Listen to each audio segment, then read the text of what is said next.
Mga kabiso, isang mapagpalang araw. Dito tayo sa rooftop ngayon habang nagkakape ay nagpapainit din ng ating mga alagang ibon. Ayan po sila sa bago nilang hand feed box na ginawa natin kahapon.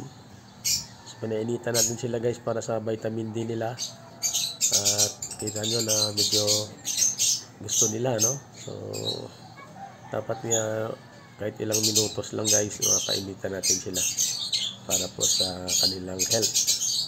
So yan sila guys, mukhang type naman nila. Tsaka yung pong sa likuran natin, yun yung lagay natin tanim para mag silbing background. Kasi nga transparent guys yung ating ginawa, no? Yung dalawang side ng ating kulungan nila.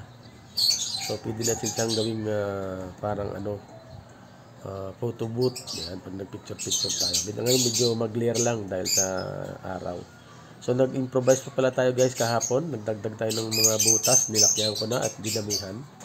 Hanggang dito sa itaas nilagyan natin ng butas para po magkaroon ng magandang ventilation at hindi sila mainitan.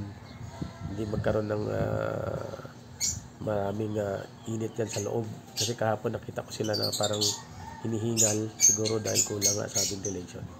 Kaya ngayon medyo okay na sila. Dahil nga dinamihan natin ang butas. So mga 30 plus lahat yan, up and down, up and side by side. So ayan sila guys. So salamat sa inyong panonood and see you next video.